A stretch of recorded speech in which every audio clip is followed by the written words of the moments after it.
Saudações, gente bonita. Em Goiás, 10h30 da manhã, fazem 25 graus Celsius, né? E bom, as nuvens já foram embora, mas eu não me importo. Pelo menos elas apareceram, pelo menos eu pude vê-las. Pois então, vamos comentar algumas coisas para encerrar o assunto das aberturas dos Jogos Olímpicos.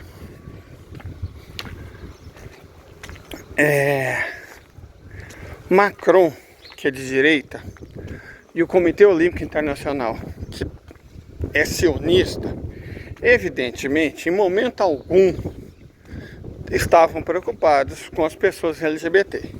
Você tem que ser muito inocente para acreditar nisso, né? Se o Comitê Olímpico Internacional tivesse preocupado com quem fosse, não permitiria que o Estado de Israel, que já tirou a vida de dezenas de milhares de crianças, participasse dos Jogos Olímpicos.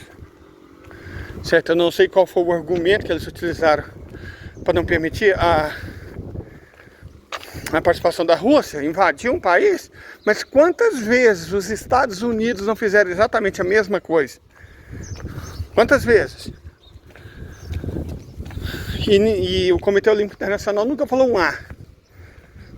A França, a própria França, que agora está organizando os Jogos Olímpicos, não invadiu a Líbia esses dias aí para trás? E não participou normalmente das Olimpíadas? Então, sem essa, a pessoa para cair na conversinha fiada do COI, do Macron, da França, não é necessariamente muito esperto. Então, não é para essa gente que eu estou falando. Para essas pessoas, faz o seguinte: pega o dicionário de semiótica, vai ler, sabe? Vai ler o dicionário de semiótica. Porque depois que pegou muito mal no mundo inteiro, repercutiu mal no mundo inteiro, perderam patrocínio, países proibiram a veiculação da abertura dos Jogos Olímpicos, perderam dinheiro, eles tanto entenderam que fizeram merda, que retiraram o vídeo da abertura do canal deles no YouTube. Então eles mesmos compreenderam o tamanho da merda que fizeram. Aí você vai ver, tá cheio de brasileiro querendo ser mais realista que o rei. Não, não é raro. Como não é raro, gente? Eles mesmos retiraram do ar. Aí vem falar que o público LGBT foi o mais afetado. Foi, é óbvio que foi. Esse era o objetivo desde o início. Sério, você acha que o Macron, direita francesa, Europa, sabe, França, aquela que colonizou a África, que ainda mantém parte da África no cabresto até hoje. Vocês acham honestamente que França, potência colonialista escrota pra carvalho, que ela tá preocupada com direitos LGBT, gente? Fala sério que o Macron, da direita francesa, tá preocupado. Por favor, né? E o Comitê Olímpico Internacional, que eu já dei o cartão de visita deles, tá super preocupado, né? Tá super preocupado. Nós vamos defender os LGBT, mas vamos defender também assassino de criança e de mulher. É isso, esse é o raciocínio. Então, na real, gente, vamos devagar, com andor, vamos respirar, com calma, entende respirar. E aí a gente vai fazer algumas reflexões. Primeiro, a conversinha fiada, mas não era a Santa Ceia, o que eu disse. Isso não resiste a uma página do dicionário de semiótica. Hoje eu quero começar a live mostrando um dicionário de semiótica para vocês.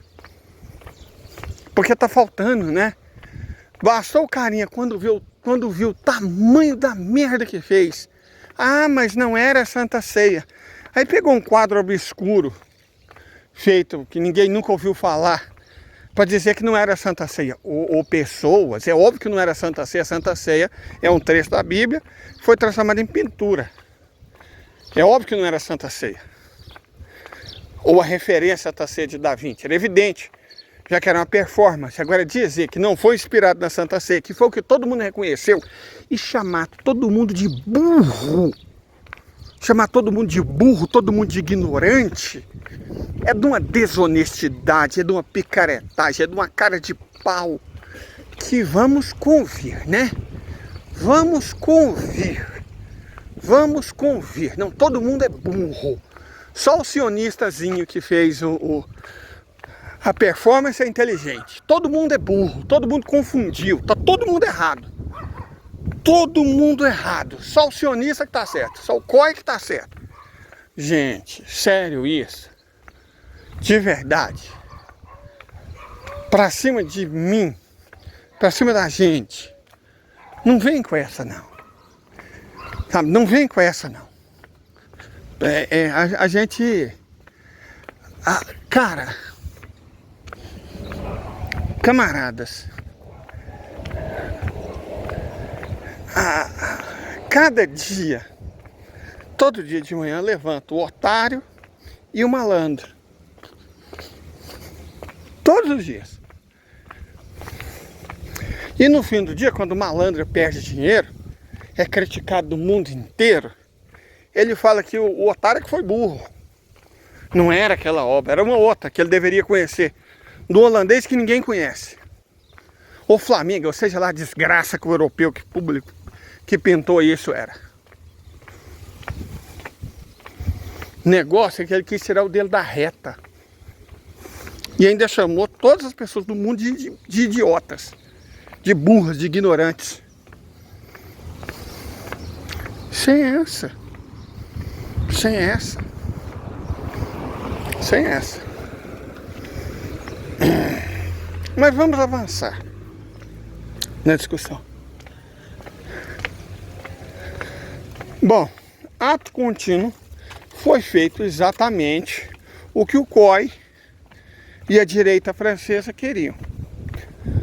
Provocou-se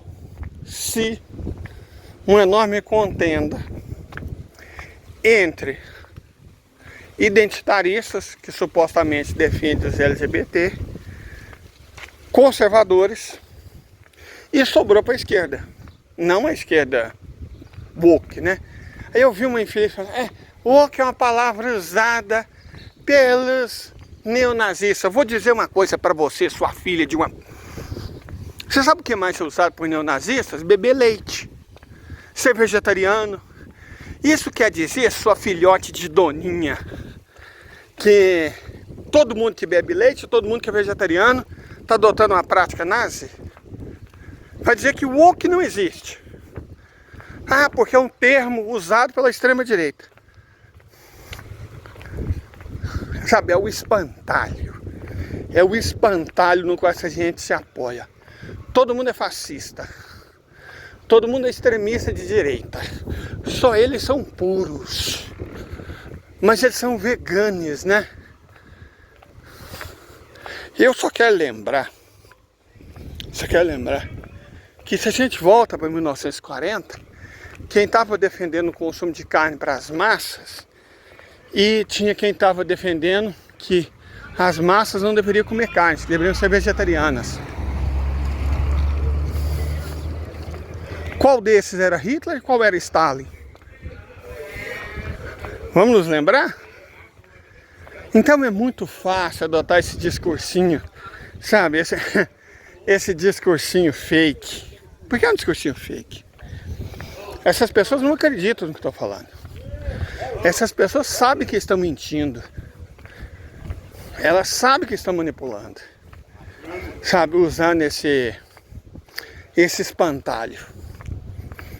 A extrema direita. São os neo não sei o que. São os fachos. Eles não conseguem ir ao ponto, eles não conseguem debater. Então vamos debater? Pega um dicionário de semiótica, que é um dicionário que busca entender o significado dos símbolos. Se todo mundo entendeu que era uma representação da Santa Ceia, é muito provável, e aí vamos nos voltar a Adorno, em vez de acusar os outros de facho, de neo, sei lá o que, vamos voltar a Adorno. Pessoalzinho que não sabe ler. e que só sabe debater usando o ad hominem. Vamos voltar à dor. Adorno basicamente diz o quê? Que a arte é o que a intenção do artista quer que ela seja. Se todo mundo reconheceu a Santa Ceia, até porque não era um quadro, era uma representação, é muito fácil dizer que todo mundo estava errado, todo mundo foi burro. E só o sionistazinho que conhecia um artista flamengo obscuro é que era inteligente, só ele sabia das coisas. Isso do mundo inteiro era burro. É claro que foi proposital, é óbvio que foi proposital, evidente que foi uma provocação. Era óbvio que ele sabia o que estava fazendo. Vamos mostrar a cara dele.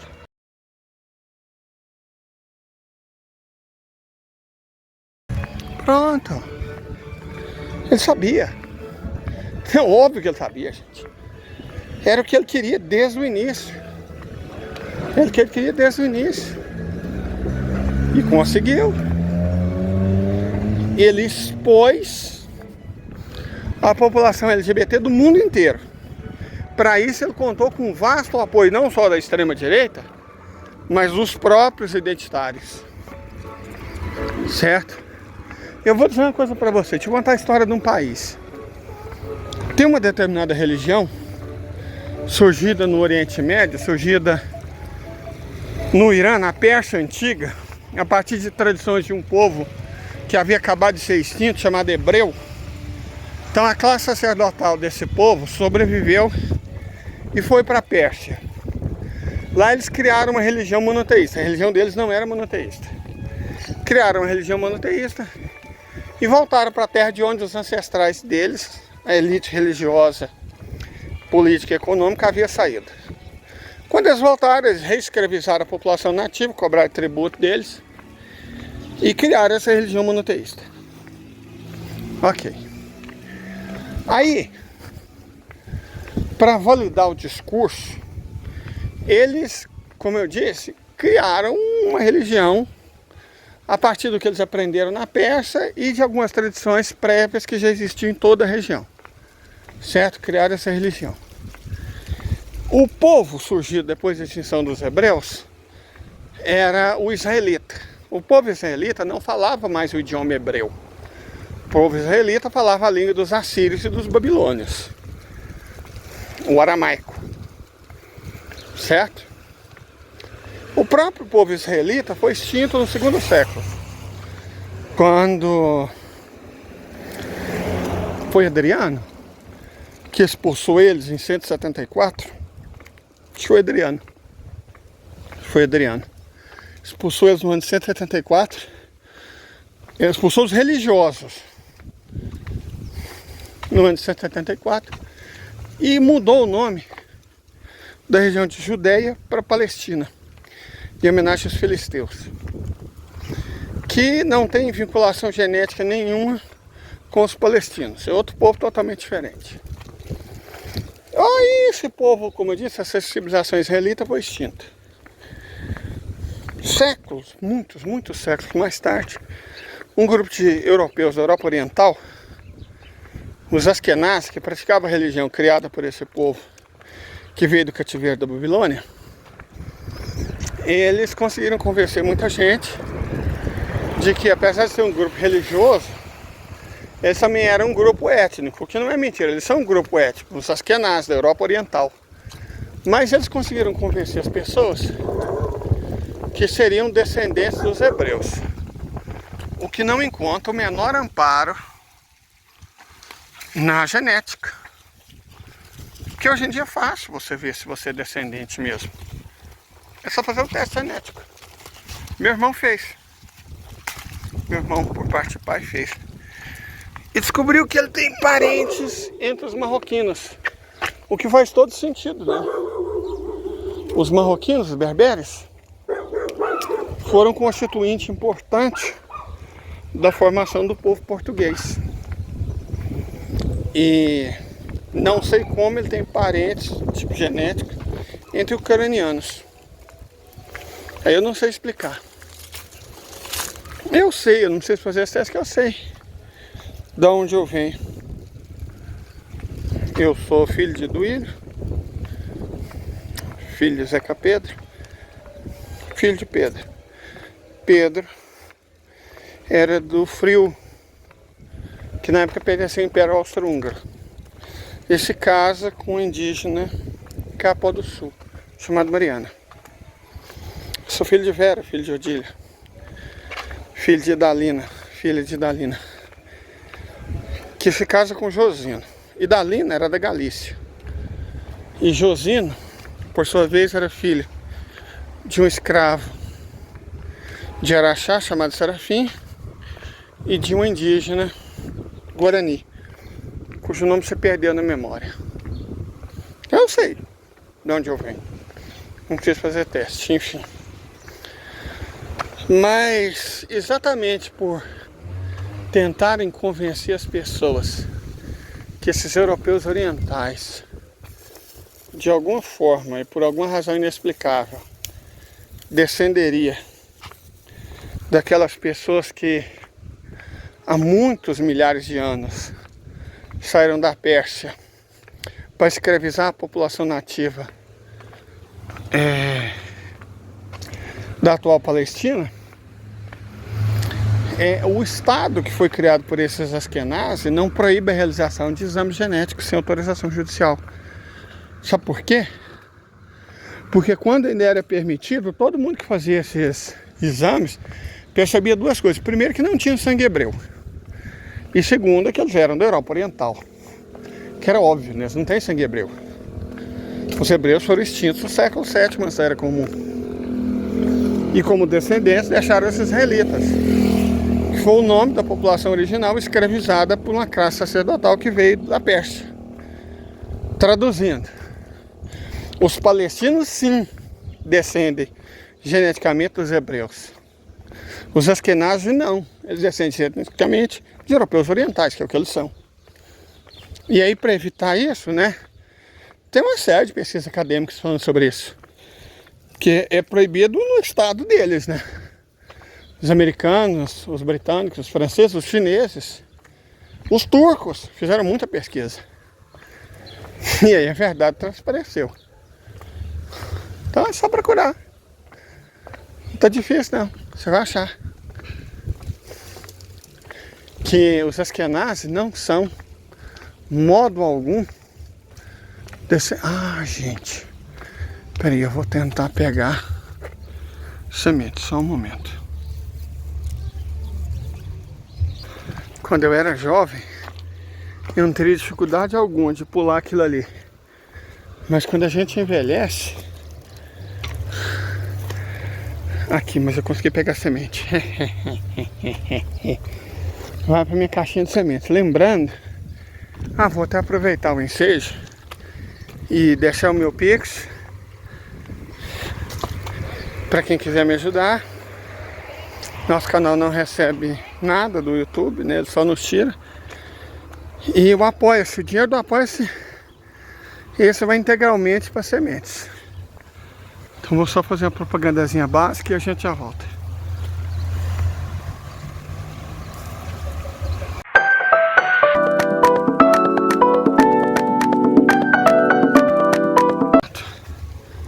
Voltamos. Pegamos sementes. Semente é muito importante para nós, né? Você não faz futuro sem semente, sem plantar. Inclusive serve filosoficamente, né? A gente só colhe aquilo que planta. Às vezes é o que a gente deseja. Você coleta a semente, para no futuro você plantar.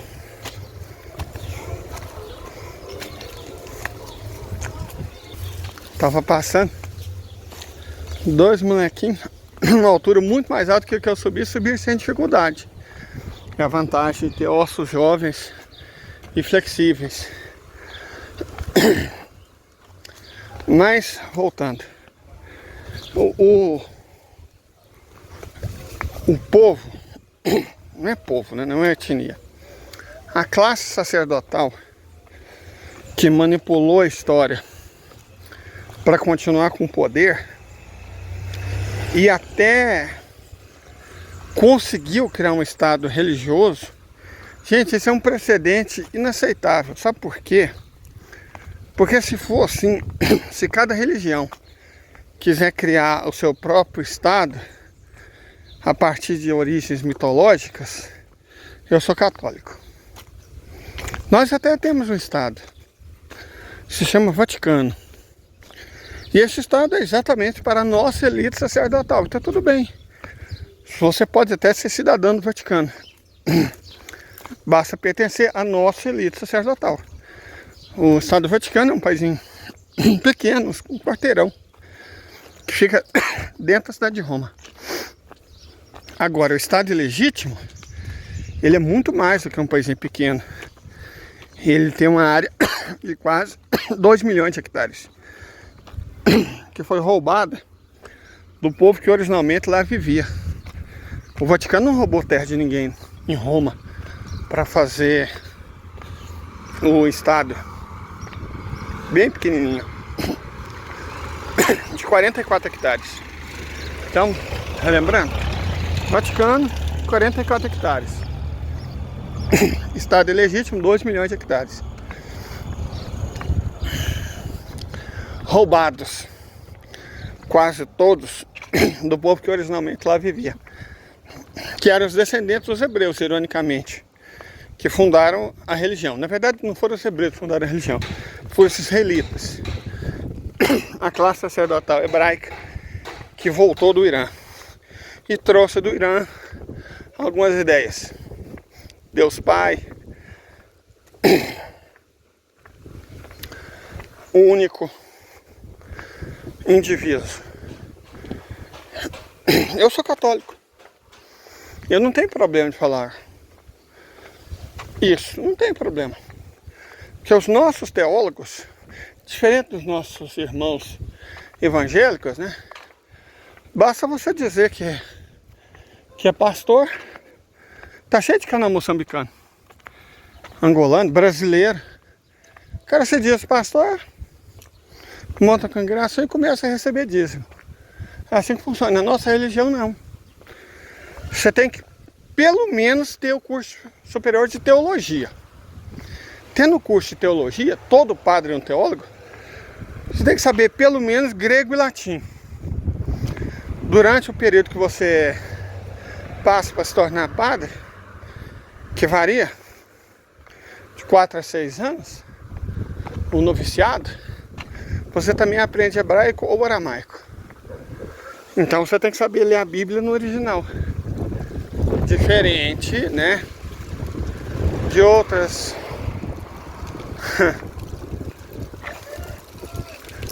outras religiões. Basta você dizer que você monta a sua própria igreja. Pequenas igrejas e grandes negócios. Aquilo é uma capela. Não sei se dá pra você ver daqui, é uma capela. Capela humilde. Acho que é a mais pobre da nossa paróquia. Mas ela é bem antiga. E nós temos um orgulho. Uma relíquia de Santo Antônio. Tá nela, uma pontinha do dedo dele, uma relíquia. A missa aqui é às terças-feiras.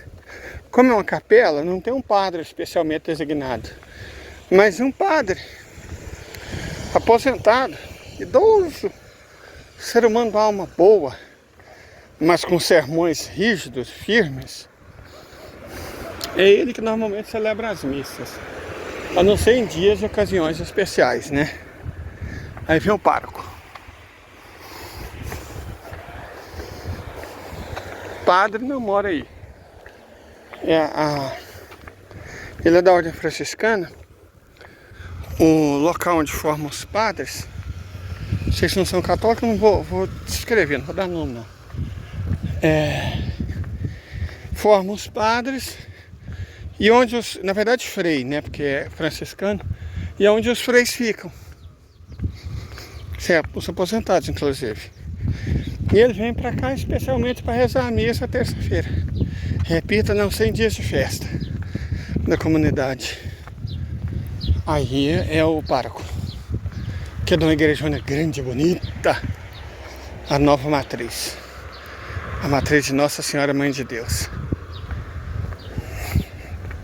Mas enfim, Se você olha o pároco, ele parece um senhorzinho muito humilde. Ele é um senhorzinho muito. Mas ele fala grego, latim, hebraico e aramaico. E lê também. Ele entende a Bíblia. Bastante. Bastante. Oh. E essas informações que eu passei para vocês, ele aprendeu quando estava estudando teologia. O problema, inclusive dos nossos irmãos protestantes, que vem desde Martinho Lutero, é que Martinho Lutero e outras pessoas de pouco entendimento, eles em algum momento acreditaram que a Bíblia é sobre como. Por isso que eles são fundamentalistas. O que é um fundamentalista? Quem leva ao pé da letra o que está escrito em livro religioso, como se fosse verdade histórica, ou factual ou científica. Não. Para nós católicos, é claro que algumas coisas aconteceram. Jesus existiu. E outras crenças nossas que eu não vou entrar no mérito. Mas a Bíblia não é sobre como. A Bíblia é sobre o porquê. Entende? É um outro tipo de entendimento. Os nossos irmãos judeus, eles são divididos basicamente em dois tipos. Os judeus ortodoxos mais tradicionais, nesse aspecto, eles são muito parecidos com os católicos. Eles têm as regras deles, eles têm as crenças deles. E está tudo bem. As religiões são assim. Mas tem um outro grupo. Os talmúdicos. Esses são Babilônia até a medula. E, bom, existe um motivo pelo qual a Torá não costuma sair de uma sinagoga. Se você lesse e soubesse o que eles dizem sobre Cristo, rapaz, uá. Mas enfim, né? Os talmúdicos são os pais espirituais dos sionistas. Os sionistas surgiram originalmente, isso não é de se espantar, entre os protestantes britânicos. Eram chamados restauracionistas. Então o sionismo nasceu evangélico. Lá pelo fim do século XIX, convenceram um ateu, não acredita em Deus, Theodor Herzl, que os judeus eram um povo. E aí esse ateu criou um movimento sionista com apoio de grandes banqueiros, supostamente praticantes da mesma religião, um ramo talmúdico, a criar um Estado nacional para esse povo, que era conveniente para europeus e americanos, porque europeus e americanos nunca curtiram os judeus. Eles sempre foram antissemitas.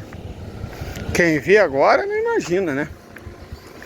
Tanto que basta ver que na primeira grande oportunidade eles mataram 6 milhões deles. Enfim, com o apoio dos Estados Unidos, que tinha vastos interesses geopolíticos, impediu o acesso da Ásia, da União Soviética aos recursos da África, impedir que a África tivesse acesso às tecnologias e recursos da Ásia e da Rússia. Eles criam um Estado ilegítimo com uma cunha no deserto de Negev para impedir exatamente esse contato entre a Ásia e a África. E obrigar todo mundo, não tendo a passagem terrestre, a usar a passagem marítima, na época controlada por eles e pelos britânicos, que é o Canal de Suez. A história, na verdade, é essa. Por que eu estou fazendo digressões sobre isso? Porque isso tudo é geopolítica. Isso tudo tem fortes conotações ideológicas. Ideologia, gente, faz parte da superestrutura. Todo modo de produção, e o capitalismo é um modo de produção, vamos definir o capitalismo brevemente, separação entre produtor e meio de produção, de tal maneira que quem produz, o trabalhador, não é dono daquilo que produziu, porque a máquina e o trabalho dele pertence ao burguês, certo? Isso é capitalismo. O capitalismo tem uma superestrutura e uma infraestrutura. A infraestrutura é a base material da produção. Ela pode ser dividida em força produtiva e relações de produção. Força produtiva é tudo que materialmente se traveste na produção. Energia, infraestrutura, matéria-prima, estoque. E as relações de produção são as normas, leis, regulamentos, usos e costumes que os agentes produtivos estabelecem entre si para organizar a produção e distribuir o produto ou trabalho. Ok, mas tem também a superestrutura, do qual Marx não falou muito, ele não viveu o suficiente para isso, infelizmente. Mas outros falaram, Benjamin Adorno, por exemplo. A superestrutura é a base jurídica e ideológica da produção. Então você tem a base jurídica, as leis criadas pela classe burguesa, que favorece a classe burguesa. Vou dar um exemplo simples. Toda punição cuja pena é uma multa é feita para prejudicar os pobres. Porque para os pobres uma multa faz diferença, para os ricos não. Então toda punição cuja pena é uma multa é na verdade um direito que os ricos se dão de cometer determinados delitos, mas não os pobres. Certo? A lei trabalha para os ricos, pelos ricos e por ricos. Ok, mas você tem a ideologia. O que é ideologia? São o conjunto de ideias, valores, normas da classe dominante que ela passa à classe dominada como se fossem as regras de toda a sociedade. Uau! A ideologia atualmente é transmitida pelo Estado, claro, pela imprensa, tem um papel muito importante, pelas instituições do Estado, escola e tal. Mas vamos focar na imprensa. Ela transmite a ideologia burguesa. E por que eu sou anti-identitarista? Porque o identitarismo é uma ideologia burguesa. Não estou falando que ser gay, ser preto, ser lésbica, ser trans seja burguês, de forma alguma. Estou dizendo que a ideologia que vende isso é burguesa. O objetivo é separar a classe trabalhadora, colocar a classe trabalhadora, e a classe média, querendo ou não, faz parte da classe trabalhadora, ela não quer, mas faz. Para brigar entre si. Foi exatamente o que o direitista Macron... Opa, olha só, eu atrás de semente, olha o que eu acho aqui, meu Deus do céu! Um tomatinho que cresceu nas condições mais adversas. É isso que eu estou precisando. O objetivo é colocar a classe trabalhadora para brigar entre si. E eles conseguiram. Você tem um tipo de direita, né? Um tipo de direita. O pobre de direita. Pobre de direita. Lutando com os identitários, que é a classe média que se jura norte-americana. Da Universidade de Columbia, Stanford. Artistas, inclusive, tem um até que eu gosto, até sigo. Falou que todo mundo deveria ter tido a oportunidade de morar em Paris. Claro, todo mundo deveria ter tido a oportunidade de morar em Paris. Paris não é aquela cidade infestada de rato, que eles expulsaram as pessoas que moravam no centro para substituí-las por policiais e bombeiros. Eu acho que morar em Paris, já tive em Paris, não é tanta coisa não. Ela fede, as pessoas fedem e basicamente todo mundo é desagradável. Mas enfim, essa classe média compra as ideias da Universidade de Columbia, da Universidade de Stanford e de Paris, como se fosse todas as sociedades. Toda a sociedade, eles universalizam o Ocidente. Como se os valores do Ocidente, que é a base civilizacional do capitalismo, fossem os valores do mundo inteiro. Noticinha para vocês, não são. Eu sou latino-americano. E eu ando atrás de semente. Isso aqui, rabo de galo, dá uma folha que tem, é uma delícia. Pode ser consumida como espinafre, e é bonita. Esse fruto aqui é daquela espécie de pepino que vocês viram, cucurbitácea. Gostoso não é, mas é muito sadio. E terra é gostoso. E esse tomatinho aqui é nativo. Se chama tomatinho de tapera. Eu não compro ideologia da Universidade de Columbia, não compro ideologia da Universidade de Stanford, não compro ideologia do direitista Macron, não compro ideologia do sionista Comitê Olímpico Internacional. Eu coleto sementes, porque eu sei que é assim que você faz no futuro. Não com polêmica desnecessária, vazia e que só serve à classe dominante. Ok? Então é isso. Tenha um ótimo dia. Bom domingo.